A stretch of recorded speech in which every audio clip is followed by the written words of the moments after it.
a media theory that I've heard a lot is in the internet age with the speed of information, you either want to be the fastest. If you want to play this game of the internet media, if you're the fastest, you will win. That is a game, but that is like race to the bottom 24/7. That is a very difficult game. The other game is build a personality where, like Jack says, celebrity, where people will listen to you just because they want to listen to you. Hopefully some of the NIA listeners feel that way about this. Not for investment advice, though, of course. And then third is the most in-depth, like a long-form take. Like I'll wait for Bloomberg or Wall Street Journal's 5,000 piece on a financial crisis, right? It might not necessarily be the voice I care about most, but I know that they'll have the most facts and have collected the most details. How's that? 3 buckets for media in the internet age. I don't mind it. All right. Oh, there we go, sense. People. There we go. That was the most productive episode I've ever had here. All right, welcome to another episode of Not Investment Advice. We got the gang here today. Jack Butcher, Bilal Zaidi Trung Phan. I almost said Peter Thiel because we're going to talk Peter Thiel and Rogan, and that would be a very special guest. But before we even get into all of that, Trung, what's going on with the headgear, mate? Me and Jack were here thinking you got a bandana on. I thought it was like the Tupac bandana, you know, when you got it in the corner, nose piercing. What is that? A visor? What is it? You mean the image of Tupac when he's wearing the Detroit Red Wings jersey, red with the red bandana, with the red bandeezy? Fantasy. What is that? Is that a visor? Is that like a little? Well, you're gonna laugh. It's my wife. Hat? It's my wife's golf visor. Yeah, respect. I haven't had a haircut since pre-Europe trip, and so we're rolling up on 2 months now. And it's getting a little bushy. Who just got a fresh? Cut. fresh one. So I'll leave a couple notes before we ask Bilal about his cut, because Bilal had a really funny comment, and Jack brought up how many more haircuts does Bilal even have left in his life. So we'll talk about that. Well, to be fair, I said I need to make the most of it while I still got hair. And then Jack jumped on top because it's true. Well, it's like, you know that there's the sentimental thing. How many times you're going to see your parents? Like every time you go home. I think the same every time I go to the barber. I'm like, let me just. Tim Urban, right? It's Tim Urban. It's creeping back another couple mil every time, man. Exactly. Yeah, cut little millimeters. Well, hold on here. So Bilal's former Creator Lab guest, Tim Urban, wrote the piece about. Yeah. We could call him friend of the pod, but he's in my phone book. I count him as a friend in the pod. Exactly, right? No, but he wrote that piece where if you actually map out how many more days, I mean, it's quite sad, right? It's like, anybody you care about in your life, if you actually just list, now you're your mid late 30s, you're just like, okay, how many more times am I going to see this person? It's actually a good exercise, to be honest. It is eye-opening exercise. But Bilal. So you did that exercise in the last 5 minutes regarding your haircuts. So what? Let's do it now. Let's napkin math it. How many more haircuts do you got? Look, I'm all right. I'm happy with it. I'm looking at the side. I'm looking at the little fade going. Whatever I got. How often are you cutting? How often are you cutting? Every month, 3 to 4 weeks. That's it depends on what's on the agenda. That's solid. I got to make sure my guy Josh is there. He only works Monday to Wednesday. That's how good he is. He can take the rest of the week off. That's amazing. So you got 12. You got 12 haircuts a year. Okay? Yeah. So let's just call it. Actually doing the math. Let's do it. Let's just say you got a good 15 years before you're like, you know what? I'm going to throw it in. I'm just going to go 15 would be phenomenal. I mean, if I had 15 years I'm gonna give you 15. I'll do it. That's 180 haircuts left. That's I would take it. You're doing your own, you're bicking your own head. Is that what the idea? By that point, by that point, you'd be No, you can still, actually, that's not true. You can still go to a barber. What's it called? Veet. What's that thing? I don't even know what that is.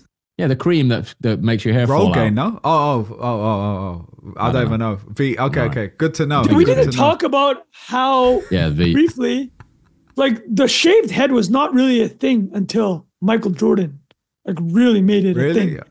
Like the 90s, where it's like, dude. No, you claiming the bald head as like I'm gonna do it. Like lean in. Bald heads were definitely around before Michael Jordan. He didn't invent the bald head. No, you're right. He made it like wearing it with chest though. That's what. He made it hella. He was probably the first dude on the cover of a magazine, like trying to be hella handsome with the haircut. I know, like David Beckham in UK, obviously as well, because he was leaning. I don't know what year that was. Maybe early 2000s. That made it more fashionable though. Oh, but he's still got the nice. He's got the locks. Definitely. But he's definitely doing some treatments with his fresh honey. Eating one grape or whatever it was. Remember that in the documentary. There's Anyway, let's let 100% people know chance what though. we're talking about. Yeah. Because before we lose everyone, we got a lot to talk about. We can come back to the bants, but you know, our boy Peter Thiel, not friend of the pod, but could be. Peter Thiel was on Joe Rogan. There was a few interesting things on that we thought we might discuss. I don't know. Did you guys get a few texts? I know Jack shared it in our group chat. A couple people shared it. They're like, "Oh, this is a pretty big guest on Rogan, uncut, 3 hours." Did you? The timeline blew up. The timeline immediately blew up. Autism Capital, Cab Girl. I thought you were about to say the autism feed because that obviously Autism Capital. But well, people were talking about the artist. He's the ultimate artist. He definitely is. I mean, legendary guy. Well, but yeah, so we'll talk about that, and then we're going to talk about. There was a great thread Jack had shared with us. We're going to talk about this idea of the access monopoly. It was a Bloomberg. It was about the Michael Bloomberg's biography, but he was talking about and his business. So we're going to talk a bit about that. Obviously, Jack worked at Bloomberg for a while. Trung worked on something that was competing, I think, with it as well. So technically, I also wrote for Bloomberg Opinion. Oh, you did, of course. While we've been on the pod, arm. exactly. And then we've got a little bit about summer blockbusters, a little bit about Pixar. If we get to it, Eric Schmidt had a few wild takes, not that wild, but a few takes at the Stanford chat. So maybe we'll talk about that. Working from home, you know, taking a few shots at his old, you know, employer, aka Google. So where he was CEO for a long time. You know, there was a Ken Griffin bit on that last couple of weeks too. Do you? Oh no, what was that? Shoehorn that in as well. He said the luckiest thing that ever happened to us, we get to compete with people in their pajamas. That's beautiful. Goodness. All right, let's definitely bring that back up. And then, so yeah, we've got a few others on the agenda potentially, but maybe we'll save them for next week. Let's get a meme of the week going, boys, because we are going to talk about Rogan and Peter Thiel. This one took over the airwaves, as they say, or the feeds. And there were many different versions of this. Trung, did you post the Peter Thiel version of this? I actually I fumbled the bag. This meme template for listeners for the listeners, you definitely saw that. He was asked about he was asked about climate science, if he believed in climate or what science, and it took him 18 to like a. If you listen to Peter Thiel, he's a very thoughtful guy. But let's keep this in because it's all right. All right, let's keep. All right, this is for people only listening. The tweet says, "So where does yield come from?" And the answer is this from Peter Thiel. It is.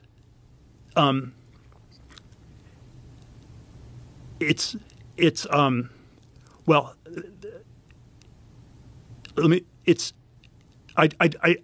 there's several different things one could say. It's for people that saw that and the listeners, thanks Rafa for cutting in the audio version. But the whole point of that clip was that on the Rogan podcast, Thiel was asked about climate science and he wanted to give a thoughtful answer. So he kind of fumbled around for 18 seconds. He was taking his time, yeah. Do you guys know the other good templates? The template being you don't have a good answer for the question. That is the meme. Did you see any good one? Other than where did the yield come from? I think there were so many of those. But I will say, in defense of Peter Thiel, I kind of appreciate that he just took his time, you know. And I also love that they just keep all of that in on the Rogan pod. It's just the awkward, because when I was listening, I had to like check my phone. I was like, did I press pause by accident or something? Because he was just sitting there for a while. But anyway, for some reason, it's not playing on my computer. It's playing when I play it in my ear, but it's not playing in Zoom, so whatever. By the way, that's some good template. We can do this off. Trung, you're cutting out. Go on, Jack. What are you saying while Trung comes back? I say I have a good X feature request. Yeah. You should be able to filter all the different captions to the video, which is slightly different from the quote tweet, right? You know, where it says the source of the video. Can't actually navigate to every tweet that is using that video as the media asset, but that would be a big feature, I think. Yeah, like that. Yeah, they should it's an image search basically. So you're right. You know who actually did that in a reverse was Ramp Capital. Kept saying every time a meme pops off, friend of the pod Ramp goes, "I'm begging Twitter X to please let me mute images." So but it's like similar idea, right? Like an it image literally takes over the whole thing, yeah. Like the Hawk Tuah girl image, right? Like that blew up or something like that. But I don't know why you'd want to mute that. Now, super quickly, the other good templates I saw to Jack's point, so Jack sent that one, where's the yield come from? And like the guy doesn't have a good answer. That's an amazing one. The other good ones I saw was, what's the moat? Yeah, that's a good That one. was from Perplexity CEO. Netcap Girl had her. What are we even? And then him, his answer was that. That's what the Very one Jack good. actually sent right away. That was a great one. And then the typical one you do with that is your wife asks you what happened to your portfolio. What happened to Oh yeah, retirement that's a classic. portfolio? I'm surprised And then you you hit didn't him hit with that the- one. Were you just not? You weren't at your desk when this came out. I wasn't. Sometimes you miss these and then you feel bad coming in late. Late, yeah, Dude, yeah. You know what? Let me give some insider baseball. That ever stopped You you have before, about- Trunk? Exactly. So I'll give you an example. Here's a really other good template. I don't know if you guys saw this. You probably saw this eating at the timeline yesterday because it became a trend. The template was this: people won't remember you for your salary, how hard you worked, how many hours you work. People will remember you for insert, right? That template, the first thing came out 4 days ago, and it only blew up yesterday. So these things take time to digest. And I'll say one thing about memeology that this is unscientific, obviously. But the good part about coming in at the end is that way more people are familiar with the meme is. So you see what I'm saying? The saturation happens. Yeah, so There's like just more awareness of that. Yeah. Exactly. So it's a larger media point of in this media landscape, which actually I'll throw this out there. I'd love you guys' thoughts on it. A media theory that I've heard a lot is in the internet age with the speed of information, you either want to be the first person or the last. As in, you want to be right there. Breaking news, AP, Associated Press. Or you want to be the voice that people love so much they don't even care what they just, anything you have to say, they will wait for it. So I'll give you an example. Bill Simmons is that for me. Like I will wait for his take on any basketball related thing. It could be a month later and I will want that. So I'll throw that to you guys. Thoughts on that? Go on, Jack. Any thoughts? You're more in the social media game than No, I that am, makes mate. sense. I think maybe not even last. Maybe it's just like through a certain filter that you Bit later, appreciate, yeah. right? Just like what you're saying is like you trust somebody's worldview or take on the world aligns with yours, or the opposite, and you just want to see their spin on it. I think that's like the culture of celebrity, basically, is the filter for that, right? And the other is just like Speed. supposedly, yeah, it's just like delivery of fast information, which makes Well, actually, sense. so there's three buckets then. How about this? It's the fastest. If you want to play this game of the internet media, if you're the fastest, you will win. That is a game, but that is like race to the bottom, 24/7. That is a very difficult game. The other game is build a personality where, like Jack says, celebrity, where people will listen to you just because they want to listen to you.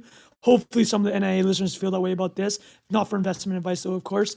And then third is the most in-depth, like a long-form take. Like I'll wait for Bloomberg or Wall Street Journal's 5,000 piece on a financial crisis, right? It might not necessarily be the voice I care about most, but I know that they'll have the most facts and have collected the most details. How's that? 3 buckets for media in the internet age. I don't mind it. All right. There we Makes go, sense. people. Here we go. That was the most productive episode I've ever had here.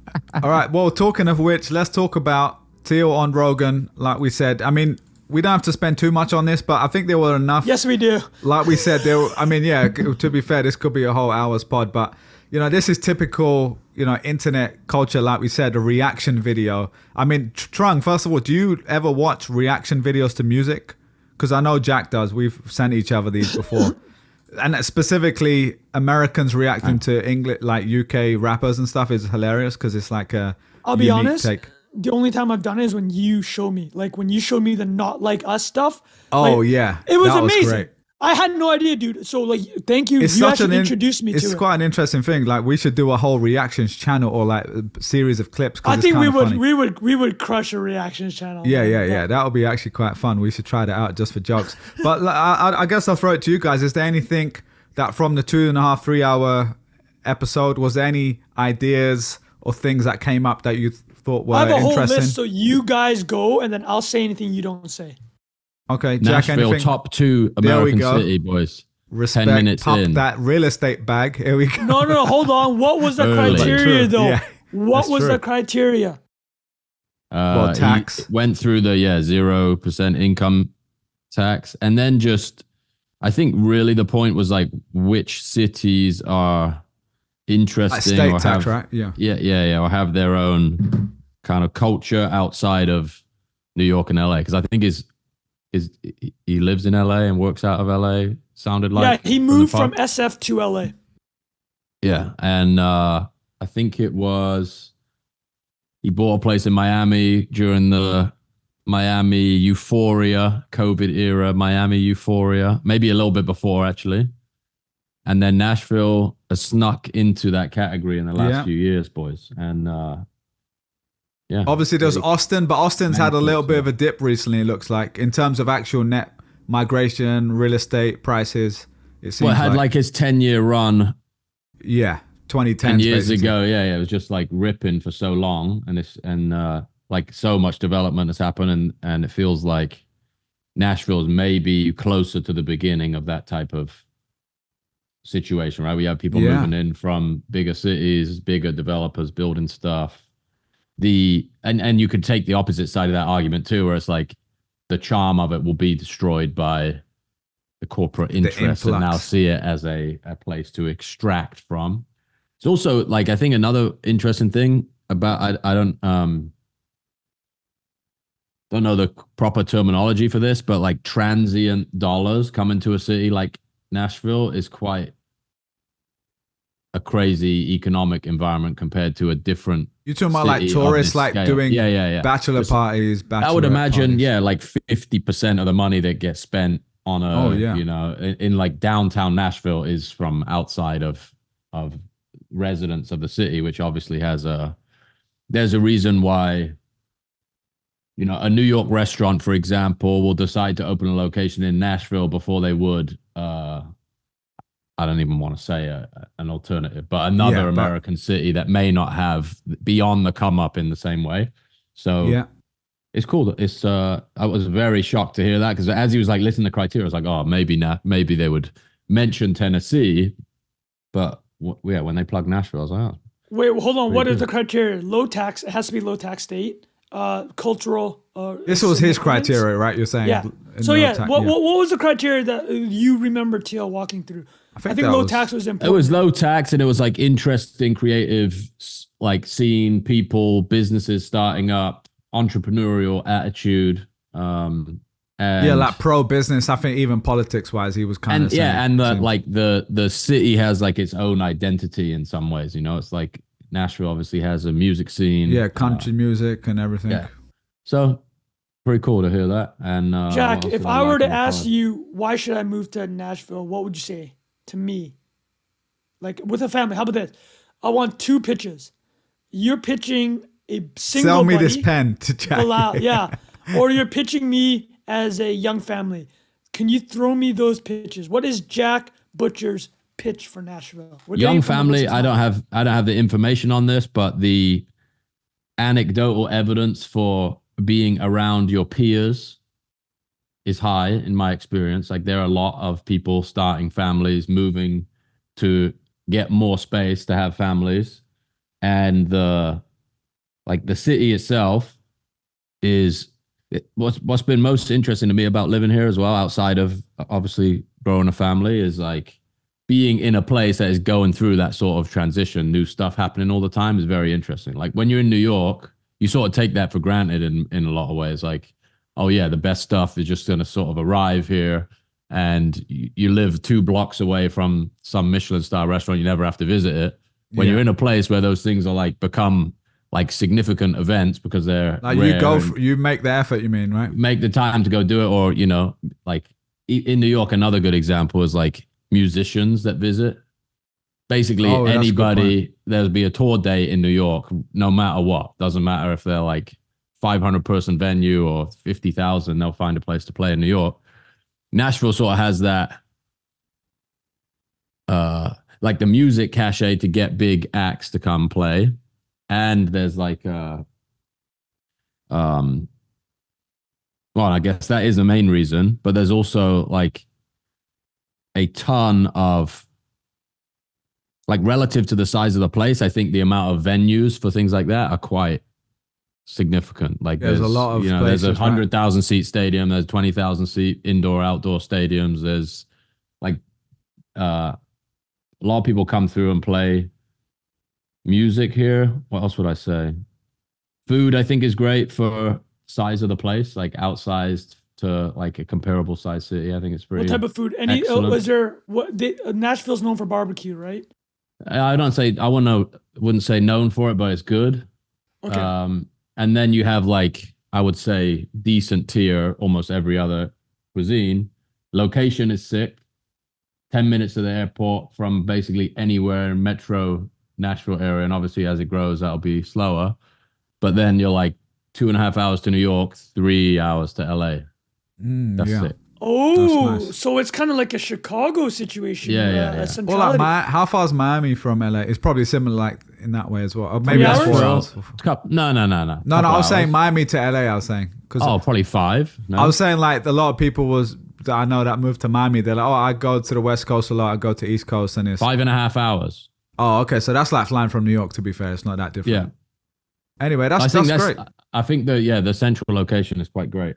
And then the biggest downside I would say is like climate is savage. I don't know what like. Oh, summertime. You do get like a nice. You do get like a nice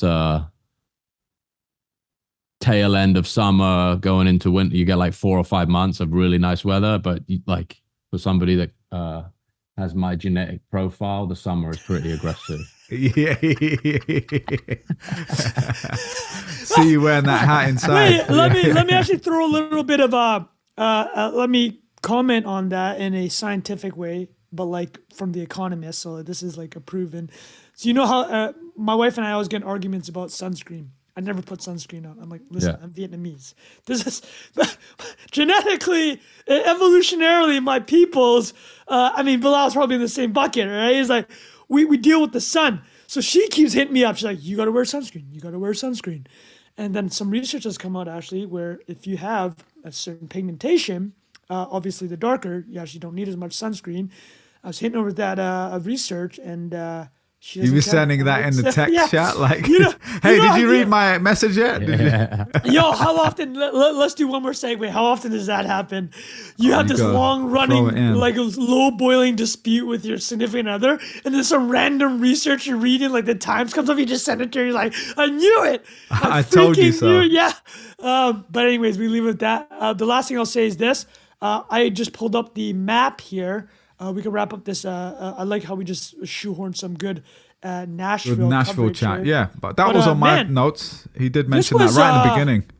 This is I didn't realize how close. So for listeners, I just pulled up B&A. Seems like the Nashville airport. Is that right, Jack? That's right. Yeah. I didn't realize how close you were to Miami. That's like a 90-minute flight. It's about 90. Yeah, it's not far. Wow, Nashville is super. And then you know what you forget looking at the map of the United States? There's literally nothing other than Denver. There's like basically nothing from the Great Lakes on.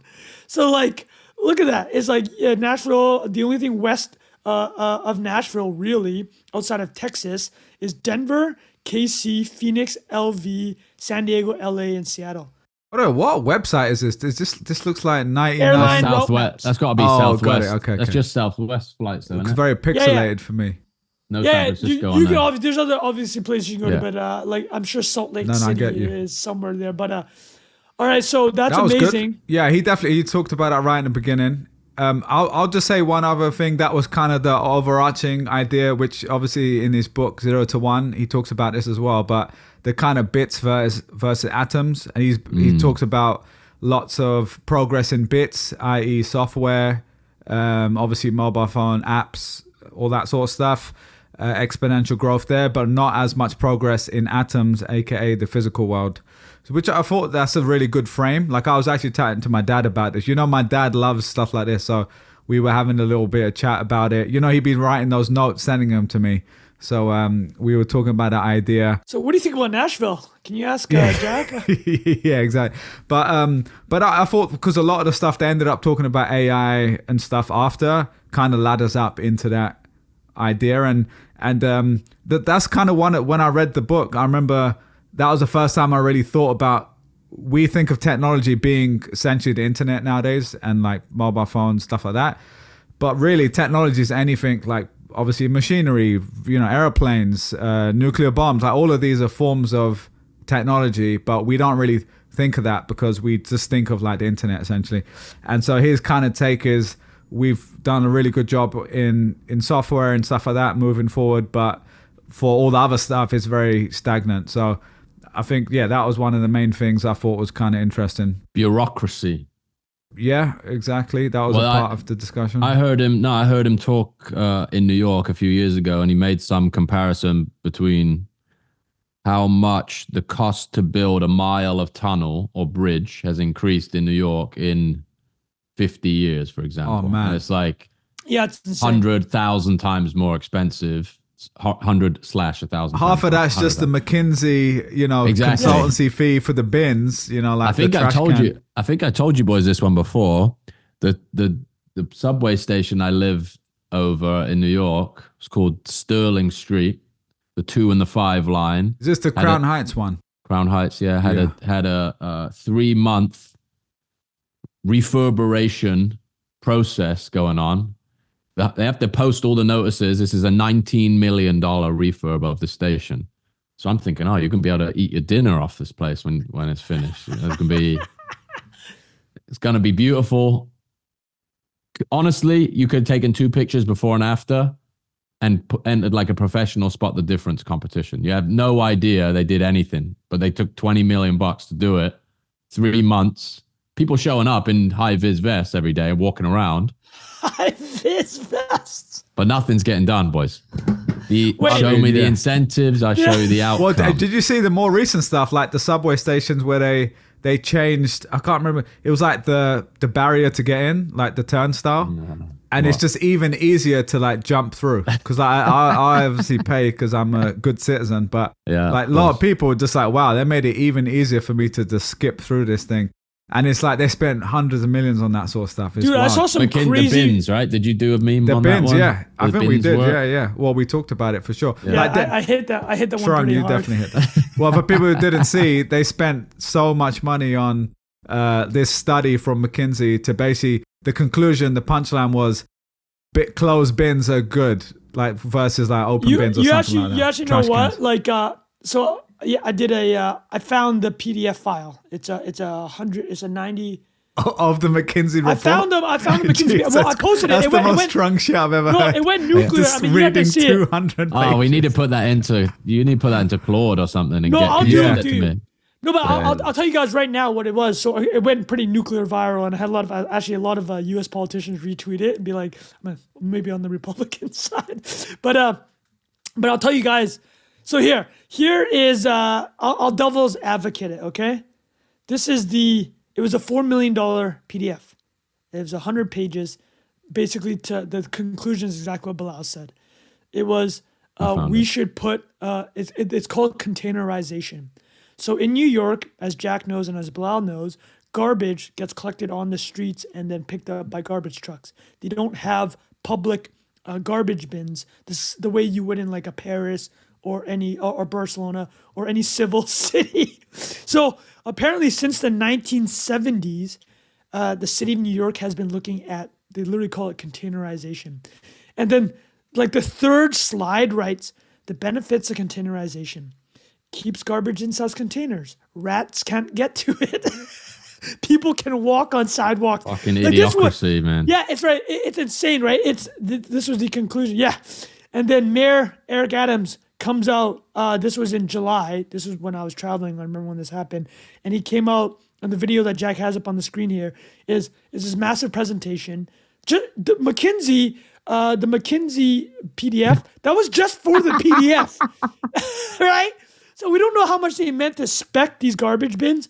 But what I will say is this.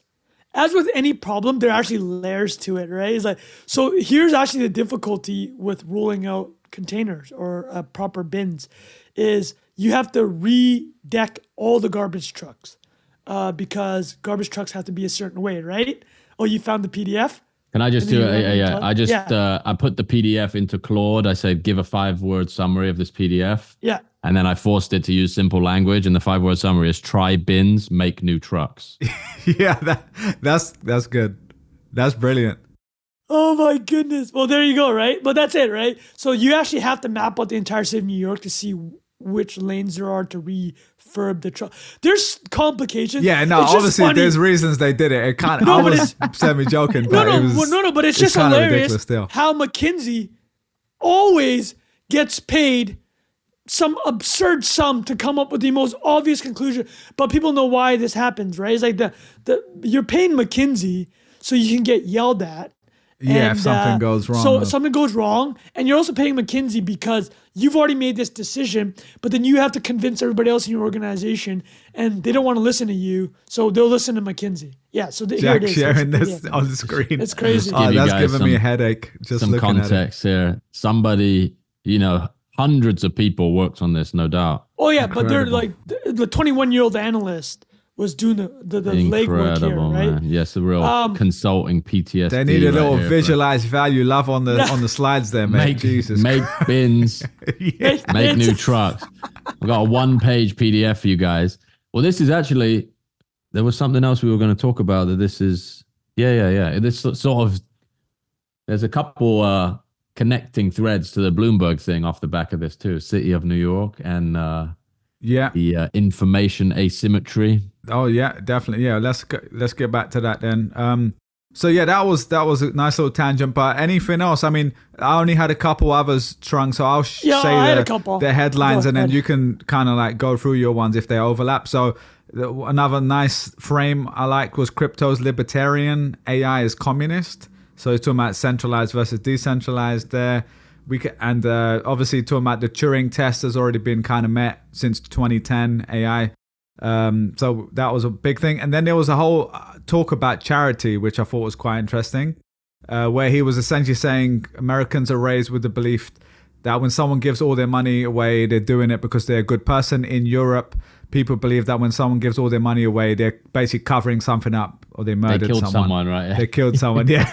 and anyway, we could kind of come. That could be a whole topic as well. But anything else, Trung, that you thought was quite interesting there? Yeah, I had a couple. I'll list them off right now. Go for it. Epstein came up, obviously. Oh, And, yeah. He There we went go. hard on Epstein. It sounds like Thiel believes Epstein works for the U.S. government, not a foreign government. So he literally said, "I don't think he's Mossad." He literally said that. Yeah. And then that was. But the Epstein part, Bill Gates came up. Dude, it's unbelievable. Oh, that the was stuff wild, that they talked yeah. about. Yeah. So his theory on Bill Gates was that. His theory about Bill Gates was that the U.S. government, there's this giant pot of money, right? The giant pot of money is Bill Gates' ownership in Microsoft, which we don't have to talk about the construction of that company, but obviously built one of the greatest tech companies ever. And maybe, arguably, in the late 90s, there's never been a company that has so dominated such an important industry as Microsoft did with home computing, software in general. Like, it was truly the great monopoly, which is why it went to antitrust, as we talked about 2 weeks ago. And then he goes, if you're the U.S. government and you want your hands on that pot of money, there's different ways to squeeze Bill Gates, right? One of them is to go through this antitrust process. The other one is to force him, basically, to do the Bill and Melinda Gates Foundation. And then the argument that Peter Thiel was making was actually, I think he said that Epstein's role with Gates was to help Gates shield his fortune from his own wife. They're having marital problems, and now they're divorced, and he didn't sign a prenup. So listen, I'm just parroting what Peter Thiel said. Peter Thiel says Epstein is a massive tax. He's like, if there's one thing that Epstein didn't know, it was a tax system.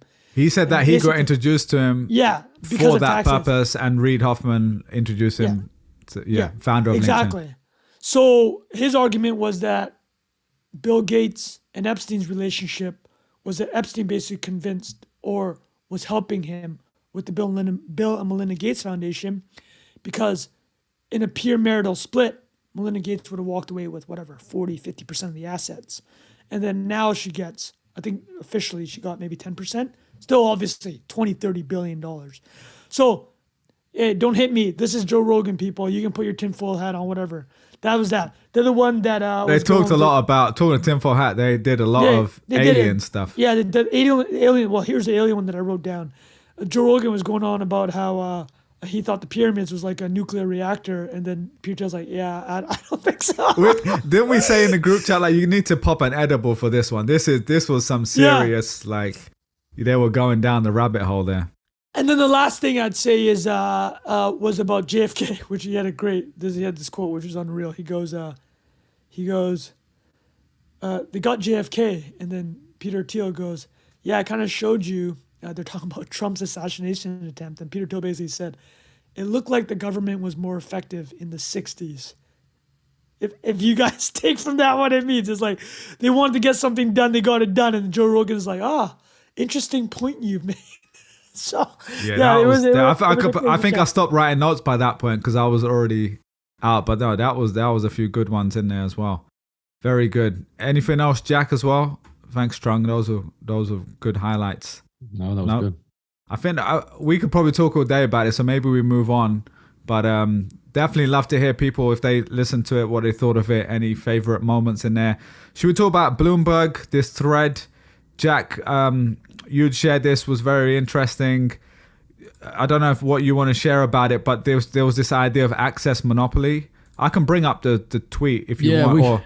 I don't know if we can read it. Oh, it's pretty long, but we should put it in the description. But basically, the crux of it is this Twitter account, Good Alexander, talks about Bloomberg as a company and Michael Bloomberg as an operator created an advantage by getting close to a source of information versus purely shipping good technology, right? And the perception of what Bloomberg Terminal is very similar to what we were talking about earlier with AP, delivering the news as fast and reliably as possible. And this guy is basically proposing that Bloomberg News and their proximity to central banks and governments are able to report on changing interest rates the most reliably, therefore forecast most accurately changes in macroeconomics. And the term he uses to explain it is an access monopoly. And I just think it's like incredibly well written idea and confirms my biases at the end, which is why I shared it with you boys, which is basically like, how have Bitcoin and Ethereum received this institutional acceptance and subsequent coverage in a Bloomberg, which is like, I mean, Trung, you probably have a better take on this than I do, but Bloomberg is still viewed as kind of S-tier financial publication in terms of reporting on the goings on in high finance. Accurate? Yeah, it's definitely up there with like Financial Times, The Economist, MIT Business. And the thing you have to remember about Bloomberg Media is that, like Jack says, it was launched after Bloomberg, the terminal, in the 90s. These older institutions, Wall Street Journal, Economist, and Financial Times, these are 100-plus-year-old institutions. So Jack's bringing up a good point that we talk a lot about here is like the lindiness of an organization and how they have authority. If you think about Bloomberg, let me tease out actually Jack's thought on the access monopoly. So what this post was basically saying, we should add it in the notes, is that the biography that Michael Bloomberg wrote, which is hilarious, is called Bloomberg on Bloomberg by Michael Bloomberg. So for people that don't know the Michael Bloomberg story, is he had worked at Solomon and it was a big fixed income institution. He left in kind of like semi-acrimonious circumstances. He left at about, I think, 39 years old, and his exit package was $10 million. So $10 million in the late 80s, he could have retired. Or it might have been mid-80s, but he could have retired for good, right? And just eaten off that funds, but he wanted to build a business. And the access monopoly that Jack said specifically, and the point of this post, which is so smart, was Michael Bloomberg had identified that the world was becoming increasingly indebted. Governments were issuing so much debt to finance their fiscal spending that in a world awash with debt, and this has only increased 10, 100-fold since the 80s. What is the most important statistic, piece of information in a world that's increasingly awash with debt? It's interest rates. It is interest rate data. It's fixed income data. So Bloomberg was built, its original business was built around getting the best fixed income data. Because people have to understand fixed income as an asset class, it is a very heterogeneous and fractured asset class. And what I mean is this. If you want to buy Apple, there's one Apple stock, AAPL. You go buy the ticker. But do you know how much different debt instruments Apple issues? Every year they're issuing like 5-year bond this, 3-year bond that, 10-year bond this. Or if you go to a utilities company, which does it every year, right? Corporate debt. There's so many different types of debt instruments for a single company. Different interest rates, different tenures, right? It's like the fixed income market. This is why guys like us, we don't go on here talking about, hey man, like aping into fixed income instruments. It's like we just don't have that. We never talk about that. You see what I'm saying? Do you guys see what I'm saying? It's like yeah. And foreign exchange. Stick to Bowden. You know? Foreign exchange is the biggest active market in the world. It's like it's the dollar and the euro. That's it, right? It's a massive, but there's one asset. It's like the US dollar. But fixed income is an extremely complicated asset class. And well, let's throw a shout out actually. Who do we have here talking about PIMCO last year? Who's the author of that book? She was amazing. You guys remember? It was 2 years ago. Oh, that's... Oh, guys, I'm so dumb. So sorry. It was Mary Childs. Mary, if on the infinitesimal chance you're listening to that, so sorry. Slipped my brain because I'm trying to think about Bloomberg here. So, access monopoly. So Jack says the word access monopoly. I just laid out why fixed income is such an interesting asset class. So the way that Bloomberg starts building this access monopoly is he literally just starts going to organizations and be like, guys, send me your data and I will send you aggregated data. Your ticket into me giving you everything is you got to give me your piece. So everybody wins, right? It's like he's incentivizing people to join this thing. That's just on the corporate side. But to Jack's point, on the government side, you actually have to kind of get close with the governments. And interest rates, as we've seen, especially now, everybody's kind of literate with interest rates, right? They understand that lower interest rates, weird shit happens. 0 interest rates, really weird shit happens. Higher interest rates, everything collapses and recessions happen, right?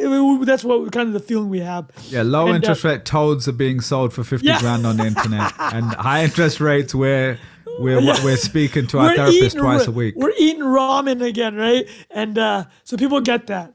So the government side, they understand how important it is to signal about interest rates. So this access monopoly, now let's bring it back to crypto. What does this have to do with crypto, BTC, and Ethereum?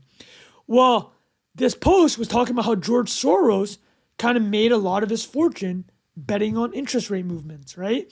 And a lot of the big macro guys, that's what they did. They're betting on interest rates movements.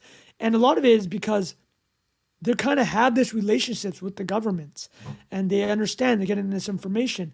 So when you see a guy like Soros, when you see somebody like Druck, or you see somebody like Ray Dalio, who've had previously these really close relationships with governments because they're betting against interest rates, they're basically giving thumbs up and they're getting access to crypto.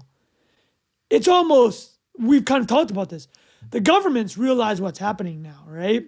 Is like, if you're making your fortune before with the closest thing to do with the government, setting of interest rate policies, central banks, and now they're kind of greenlighting crypto. What does that say, Jack? What is the takeaway here? There is no second best, boys. Well, that was a funny point in that post where he says, imagine letting Michael Saylor into a Federal Reserve meeting. Oh, yeah. That's just that visual alone is worth the thread. No, but like you eloquently explained that, Trung. It's like the idea that the signal this sends institutionally is so much more significant than like a lot of the comments in response to that post. Like, can't believe the ETFs got approved when they did.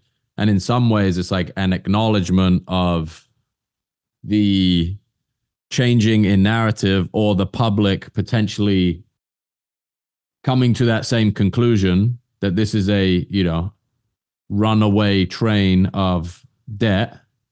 And if there exists an instrument that can be a hedge against that, that is now institutionally endorsed, it's like gets incorporated into the bigger narrative. That's what he's getting at, I think, in that post.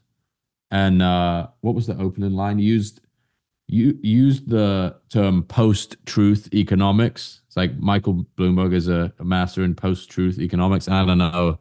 Maybe you could contest that is like always been the case, that all this stuff has been defined by narratives. But it also, as you were talking, Trung, I was thinking about like the Banana Zone commentary, Raoul Pal. It's funny. This stuff is like so complicated. All the relationship between all these instruments and the like terms that exist on them, but everything is sort of downstream of just the macro liquidity cycle, right? Everybody's like pontificating in between these, in like the money printer is either on or off. And when it's on, everybody's making money. And when it's not, nobody is, or a lot fewer people are, people who are much, much closer to the source of information or have the access monopoly. And yeah, I think reading posts like that, or someone that helps you understand the importance of like access to information and relationships is really like, that's where the real edge exists, right? As opposed to sitting on your computer with 6 screens trying to determine something after a service has already issued the information to you. You can sort of assume if you're reading it from a publication or some entity, somebody else has acted on it before you. Why the Nick Majulis of the world are like giving good advice is like, don't try and beat very sophisticated actors. Just keep buying though into the index. Right. Exactly. So the thing I will add for people. So again, remember, he started Bloomberg in 1981. I said the late 90s, so that was incorrect. And I might have to fix something else, but I will say this is he's worth $115 billion. Wow, that's gone up like crazy in the last few years too. Yeah, it was 30 or something, wasn't it? A couple of years ago. That's nuts. Insane. What is that attributed to? The value of Bloomberg? He owns 100% of Bloomberg. But still, if it's not 100%, he owns 95%. It's money printer, mate. What do you mean? No, I mean also not just to him, but I think if you look at a lot of the richest people in the world, a lot of their wealth went up quite significantly. He owns 88% of the business. Fair. But hold on, but Bilal, he's the 15th when measured in richest. Dollars. When we're talking about a real asset, it's different, No, he owns 88% of Bloomberg. Think about how insane that is. He owns 88% of Bloomberg. I think what is Bloomberg's annual revenue before we get into this? So, well, Jack, you worked there, right? I worked there for a little bit, for a year or so. I rode the elevator with him a couple of times in the early morning. Incredible. But I just looked now that his net worth in 2020 was 60 billion.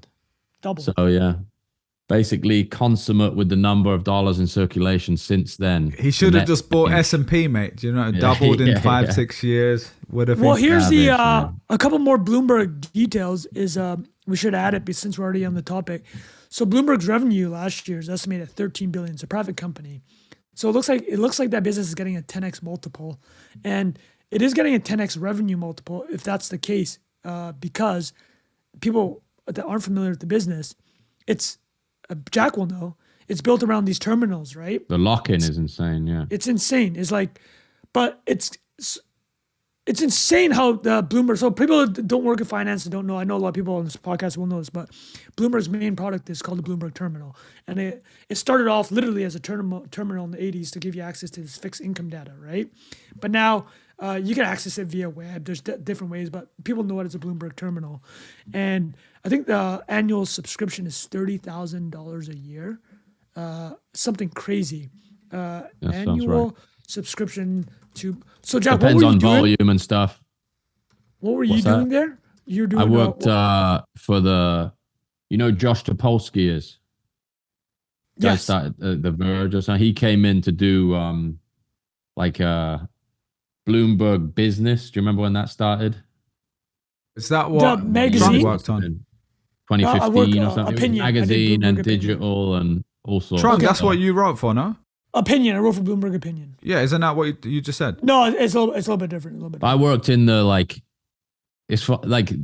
my old boss went there to start an internal agency at Bloomberg, and he hired me from. Got it. Okay.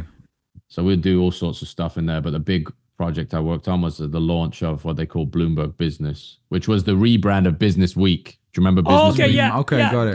Business Week's massive, by the way. It's still Yeah. like their flagship weekly magazine Cool. publication. Yeah. Great product. And I did some of my best commercial work at Bloomberg too, because it was such a tiny little team, and it was cool. It was a fun job. So let me walk through the so 28,000 a year sticker, but like Jack said, it can change with the volume. But here's the kicker: 360,000 people subscribe to it. So that's 10 billion right there. That's a 10 billion recurring revenue business. But here's the key: if you want to work in finance, real finance, Wall Street, Tokyo, London, Singapore, you have to have this terminal. It's a non-negotiable. It's like the BlackBerry. Remember the BBM messaging thing? It's sort of like Well, Blue Bubble Apple is maybe a better analogy. Yeah. That's the imagine it's a social network. It's a social network for traders, and the BBM, which is a Bloomberg messaging, that's probably at this point their most powerful moat, because that's how people interact and chat in the finance industry with Bloomberg messaging. So like, if you try to leave Bloomberg, Jack, you were saying BBM BlackBerry Messenger though, right? Yeah. Is it the same name? Is that the same name for Bloomberg? No, Bloomberg messaging. It's not Bloomberg BBM. messaging. It's like Bloomberg. Yeah, Bloomberg messaging is I'll tell you what's crazy. So I worked for we can end with this, but I worked for a company called Kensho. We were acquired by S&P Global, which is basically a competitor to Bloomberg. The big three financial data competitors are S&P, which obviously owns the indices that we know about, Thomson Reuters.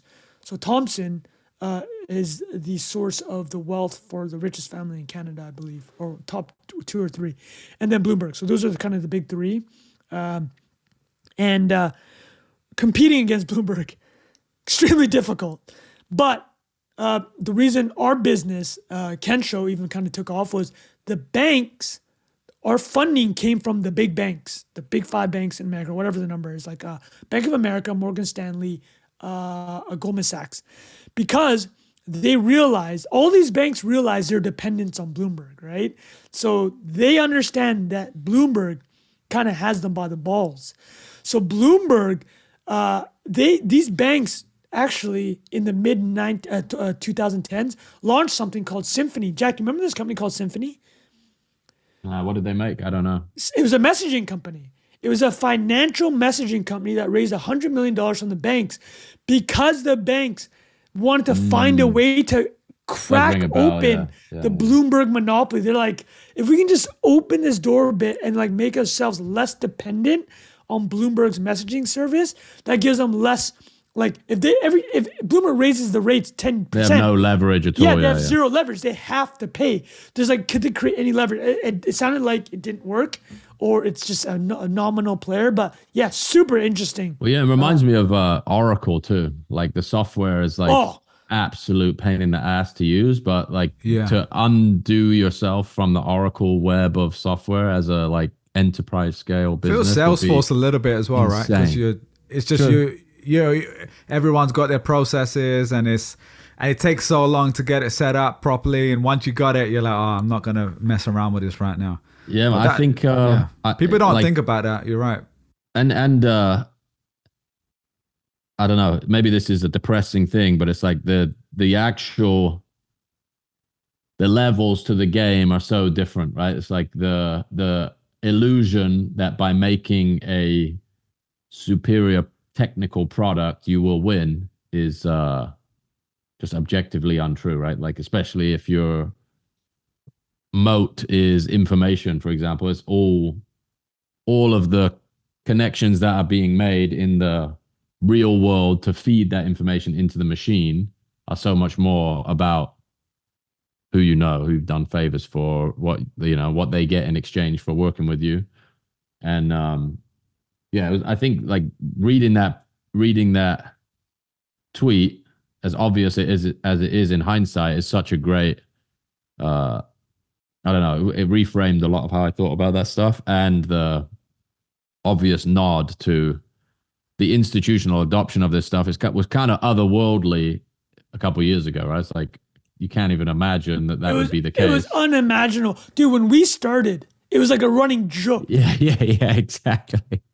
Exactly. It's unbelievable, really. Like and you start to notice this way more now. Like I spend more time in this. This probably spills over into your Twitter a little bit, but the consumer or the like tiny developer community within crypto feels like 5,000 people on Twitter. It's obviously a little bit more than that, but feels like such a tiny group of people. And the conversation that happens there is almost operating independently of the fact that this stuff has received this level of approval institutionally, which, I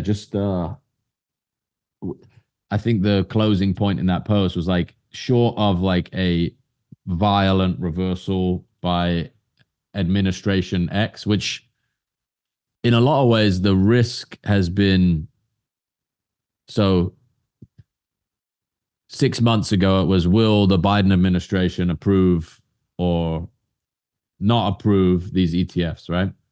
Now the situation is, this is either an extension of that administration or an administration that is vocally more supportive of crypto. Does that make sense? So like the situation now is it's all upside. It's like there's no like the floor's been set. Right. The floor's been So it's kind of interesting to see people write and I read that Bloomberg, they actually give you a copy of Bloomberg's biography when you start work at Bloomberg. That's amazing. So I have read That's hilarious, yeah. Well, however long ago that was. But at the time, this is a whole other rabbit hole, but it's like you don't appreciate any of it, or I didn't, I should say, at the time, because you just did not have the perspective on that business that you do from like sitting outside of it as somebody that's even tried to do something 10,000 times smaller, and like you're just, this is, I don't know, there's a odd relationship you have to entrepreneurship before you do it that you can't appreciate the scale of something like that, and it's just insane what they do. Especially at that scale, because it's insane. Go on, Tron. No, I was just gonna say the 100. When you say, how is Michael Bloomberg worth 100 billion? I think this context says it all. Is like he is created the key information conduit for the issuing of debt of all the world's governments, right? So what is global GDP? Called $100 trillion, right? He took his percentage, like 10 basis points essentially of the entire global GDP. When you think of it that way. Yeah, wow, that's mental. That's actually kind of what happened, right? It's like the Bloomberg fixed income data. Think about how much these countries are issuing, how much debt they're issuing, how large these balance sheets are. I mean, what is U.S. GDP now? I mean, what is U.S. debt? I think it's at $25-30 trillion. Yeah, 32. I think I read this morning, maybe. Oh, just it's okay. It's insane, right? But do you guys have any other thoughts on the Bloomberg 35 stuff? trillion. I'm sorry. Yeah, 35 trillion, right there, right? So what's your cut of having the information highway? Have you seen this website? Okay, no. Oh, the U.S. debt clock. Dude, that's giving me a headache just seeing it. Yeah. What the hell is going on here? Oh, my debt per taxpayer, Beautiful. Yeah, this is a nice one. Set that as your screensaver. Mate. No, it's good. It's good. Fascinating. Very good. Do you guys have any more thoughts on Bloomberg? If not, I had a couple thoughts that I forgot to say about Joe Rogan. We can wrap up quickly because I know Jack's got to go. Do it. Trung, you remembered something from the Joe Rogan Yeah, pod. so Go guys, for it. a couple of things I want to say about the Joe Rogan that I forgot to mention was number one was super quick thought was just this guy's range is unbelievable. So the week he had Peter Thiel, he also had Adam Sandler, Dennis Quaid, and dude, he just dropped right now, like 30 minutes ago. You know who his recent guest is? Russell Crowe. So this guy in 1 week had Adam Sandler, Dennis Quaid, Peter Thiel, and Russell Crowe. What? It's unbelievable. That's why he's the podcasting GOAT, man. He's the GOAT, right? That's why. And then we'll add this is another thing. This is a 4chan description of Joe Rogan, which it went viral on X, and then Joe Rogan reposted it on his own Instagram. This is how 4chan describes Joe Rogan. Joe Rogan is like some barbarian can from the steppes that took an interest in intellectual things, and his show is basically him bringing slightly nervous scholars and magicians to come before him to explain how the world works. Glasses man, you explain to Joe why sky big and how tree grow, but he will also believe almost anything you tell him, and only recently, in the past few years, does he clap back like, Tiny Hat Man says otherwise. Do you lie to Joe? Tiny Hat Man say fat not bad for you. And then he goes, Joe writes, posting this, the most accurate description of my podcast I've ever read. Unreal. That's brilliant. What self-awareness. Great man. Self-awareness. Yeah, I was going to say exactly the same. Brilliant. All right, boys, that was a great pod. We didn't get to some of those other topics, but we will save them for another week. And I hope you guys enjoyed that. And we will see you guys on the next one. Cheers. Bye-bye. Peace.